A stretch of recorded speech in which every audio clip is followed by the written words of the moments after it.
বলছি আপনারা কোথা থেকে আসছেন? দেইপুর থেকে আসছেন। যে এর আগে মায়ের কাছে এসেছিলেন? মায়ের কাছে উপকার পেয়েছেন? যাই হোক, কোথা থেকে আসছেন? রামনগর থেকে। তাও এখান থেকে প্রায় 5-7 কিলোমিটার দূর। হ্যাঁ, অতটা দূর থেকে। আচ্ছা, আপনি কি করে জানলেন যে এখানে মায়ের কৃপা পাওয়া যায়? আমি লোকের মুখে শুনেছি, জিজ্ঞেস করতে করতে এসেছি। এর আগে এসেছিলেন? হ্যাঁ। উপকার পেয়েছেন? হ্যাঁ। মায়ের প্রতি বিশ্বাস আছে? হ্যাঁ, ফল পেয়েছি। ফল পেয়েছে? হ্যাঁ। আচ্ছা, ইন্টারেস্টিং ব্যাপার তাই না? চলুন না দিঘির পাড়ে বড় মাকে দর্শন করে নিয়ে আসি আপনাদেরকে। সময়টা ছিল ঠিক 2 বছর আগে। হঠাৎ করে জানা গেল বড় মায়ের আবির্ভাব। কি হয়েছিল সেই রাতে সবটা জানাবো এই ভিডিওতে। বড় মা রয়েছেন এখন গরিব পরিবারের এক বসত ভিটেতে দিঘির পাড়ে। কি হয় সেখানে আমি সবটা দেখাবো এই প্রতিবেদনতে। হাট গোবিন্দপুরের বড় মা স্বপ্ন দিয়ে আদেশ দেন যে নিজের বাড়িতে মাকে প্রতিষ্ঠা করতে। তিনি কে? তিনি হচ্ছেন দীপা মা। মানুষের সেবার কাছে নিজেকে লিপ্ত করে দিলেন এই দীপা মা। তার বদলে তিনি কি নিচ্ছেন সবটা জানাবো। সবটাই যেন মায়ের আদেশেই তৈরি হয় নিয়মকানুন। মায়ের মন্দির হবে তালপাতার, মাটির দেয়াল থাকবে না, পাকা মেঝে হবে না। সমস্তটাই মা কিন্তু বলে দিয়েছেন দীপা মাকে। এরপরও যদি আপনারা কিছু দিতে চান তো অবশ্যই এগুলোর মধ্যে থাকবে না। আমরা তো সেখানেই যাই যেখানে ধন সম্পদ সম্পত্তি আড়ম্বর থাকে, সেখানেই আমরা হাইলাইটস করি, তুলে ধরি এই আমাদের চ্যানেলের মাধ্যম দিয়ে। কিন্তু আমি খুঁজে বেড়াই এমন কিছু তথ্য, এমন কিছু জায়গা, এমন কিছু প্রতিষ্ঠান যেখানে অন্তরালে লুকিয়ে আসে অনেক কিছু তথ্য। আমি জানি আজকের পর আপনারাও হয়তো এই জায়গাতে আসতে চাইবেন, জানতে চাইবেন ঠিকানা, কিভাবে আসা যায়, কিভাবে মায়ের কৃপা পাওয়া যায়, ফোন নাম্বার কত, অনেক কিছু তথ্য আপনারা জানতে চাইবেন। চলুন না সব কিছু ধীরে ধীরে আমি আপনাদেরকে জানাবো এবং দীপা মা কীভাবে মায়ের সেবা করছেন সমস্তটা আমি আপনাদেরকে এই প্রতিবেদনেতে দেখাবো। পূর্ব বর্ধমান জেলার গোবিন্দপুর গ্রাম পঞ্চায়েতে হাট গোবিন্দপুর বাজার সংলগ্ন এলাকায় রয়েছে এই মায়ের মন্দির, দিঘির পাড়ে মায়ের মন্দির। এই মন্দিরে আসা কিন্তু খুবই সহজ। বর্ধমান স্টেশন থেকে বা নবাবহাট বাসস্ট্যান্ড থেকে কানলাগামী অর্থাৎ ভায়া সাতগেছে যে কোনো বাসেতে আধ ঘন্টার মধ্যে আপনি পৌঁছে যেতে পারেন এই হাট গোবিন্দপুর জায়গাতে। কিন্তু আর একটা কথা আমি এখানে বলে রাখি, এই হাট গোবিন্দপুর আসার সব থেকে কাছের রেল স্টেশন হচ্ছে শক্তিগড়, যেখান থেকে আপনি 20 টাকা টোটো ভাড়া দিয়ে মায়ের মন্দির খুব সহজে আসতে পারেন। আর একটা ট্যাগ লোকেশন আমি আপনাদেরকে বলে দিই, বাস স্ট্যান্ডে নামার পর আপনারা বলবেন হাট গোবিন্দপুর পোস্ট অফিসের সামনে যাব। আপনাকে পায়ে হাঁটা 2 মিনিট হেঁটেই আপনি পোস্ট অফিস সামনে আসবেন।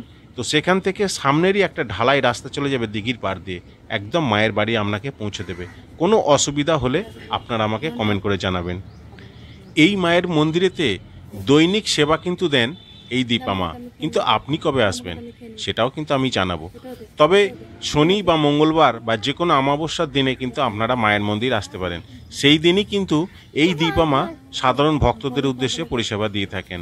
আপনারা যদি আসতে চান তাহলে অবশ্যই মায়ের বাড়ি বেলা 11টার মধ্যে ঢুকে যাওয়ার চেষ্টা করবেন, কারণ দীপা মা কিন্তু 12টার পর পুজোয় বসেন। তারপর এলে কিন্তু আপনাদেরই একটু অসুবিধা হবে। প্রথমবার যখন আপনি আসবেন সঙ্গে করে কিচ্ছু আনার দরকার নেই।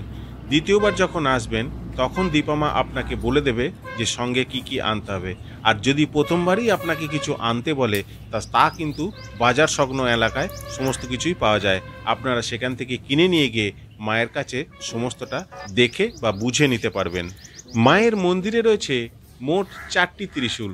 3টি ত্রিশূল রয়েছে ঠিক ঘটের সামনে, আর একটি ত্রিশূল দীপা মা কিন্তু ব্যবহার করে থাকেন ভক্তদের জন্য। এক অনন্য আরাধনা, মুখ দিয়ে কিন্তু মন্ত্র উচ্চারণ করা হচ্ছে না, কিন্তু অন্তর থেকে জাগিয়ে তোলা হচ্ছে মাকে। এইভাবেই দিনের পর দিন সেবা করে যান এই দীপা মা। পূজা আরাধনা তো আমরা দেখলাম, আর যেটার জন্য আমি এখানে এসেছি সেটা চলুন এবার আমরা স্বয়ং নিজের চোখেই দেখি।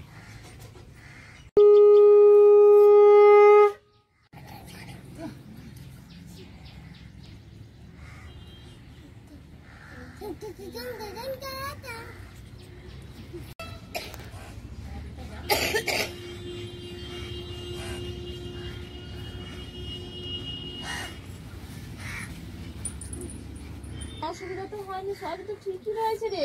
সবই ঠিকই আছে, তাও অনেকদিন আসেনি বলে। কোনো অসুবিধা নেই, আমি ঝেড়ে দেবো, পুষ্প দেবো, বুঝতে পেরেছিস?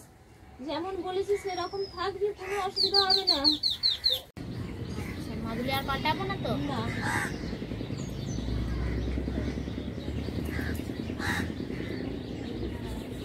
নীলিমা রায়কে একবার দেখো তো।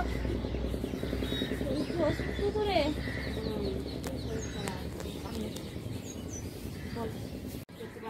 শরীর দুর্বল হয়ে যাচ্ছে তো, কোনো কিছু কাজ করতে গেলে ভয় খাচ্ছিস, সেই কাজটা তুই করতে পারছিস না।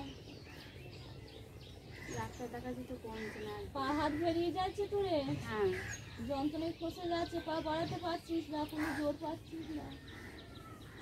মাদুলি এনেছিস? হ্যাঁ এনেছি। সরষের তেল এনেছিস? হ্যাঁ নিয়ে এসছি।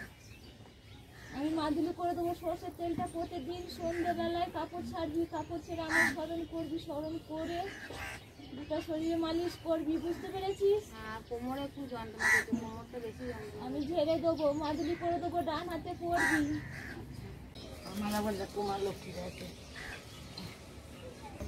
পাটা ফুলেছে তো রে? কাকু ফুলেছে, পেটে গিয়ে রক্ত বেরিয়েছে, তবুও কমছে না। দরদ করছে তো, হ্যাঁ যন্ত্রণা হচ্ছে, থাকতে পারছিস না। হ্যাঁ, পায়ের ওপরটা একটু চুল আর বড়ি বাঁধবি, চুল বাঁধি নাই, তাহলে শরীরটা বেরিয়েছে, কালো কাজ বড়িটা বাঁধবি। যে পাতায় রাতে ঘুমোতে পারছিস না তো? একটা লাল পড়তে, না একদম। শরীর খুব লাল আলাচালা বলতে, করছে, আর আনচান একটা করছে মাদুলি, ভেতরটা। আর ভেতরে এত কষ্ট পাচ্ছি, ঘুমোতে পারছি না কিছু না। এই তো গাতলা, গাতলা। এই গাছতলা যা, মাদুলি আর ওই পথে এনেছিস? এখানে জল আনবে। আমি পুষ্প দেবো, মাদুলি দেবো, পুষ্পটা চাঞ্জল করে খাবি, পুষ্পটা তোর বালিশেই রেখে দিবি খেপি, বুঝতে পেরেছিস? পা ঠেকাবি না বালিশটা, আমি ঝেড়ে দেবো, ঠিক হয়ে যাবে। যেরকম বলেছি সেরকম করবি। হ্যাঁ কারণ ওই পুষ্প দিয়েছিল, পুষ্প জল খেয়েছি, তারপর ওষুধটাও খেয়েছি 3 দিন। অনেকটা কমেছে তো রে, ভালো আছিস তো? হ্যাঁ কালকে একটু মানে আর একটু মাঝে একটু তেল দিয়ে একটু যন্ত্রণা করছিল মা। এনেছিস খেপি তেল? তেলটা তো আছে এখনো। তুই তো মাখছিস না, হ্যাঁ ব্যবহার কালকে করছিস মেখেছি, না। কালকে মেখেছি দিয়ে কাজ করেছি, দিয়ে তারপর আবার কাজ করার পর একটু যন্ত্রণা করছিল।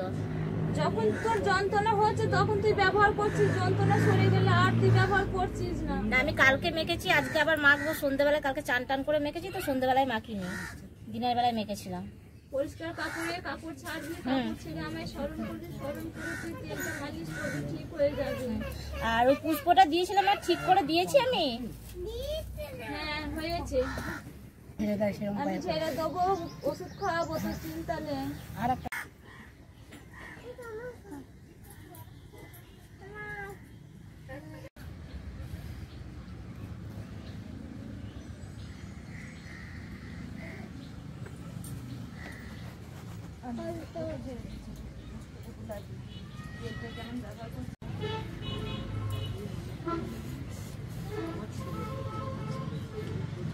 প্রথমে একটি টাকা মায়ের বেদিতে রাখতে হবে সংকল্প করার জন্য, তারপর বলতে হবে নিজের নাম, ব্যাস, আর কিচ্ছুটি না।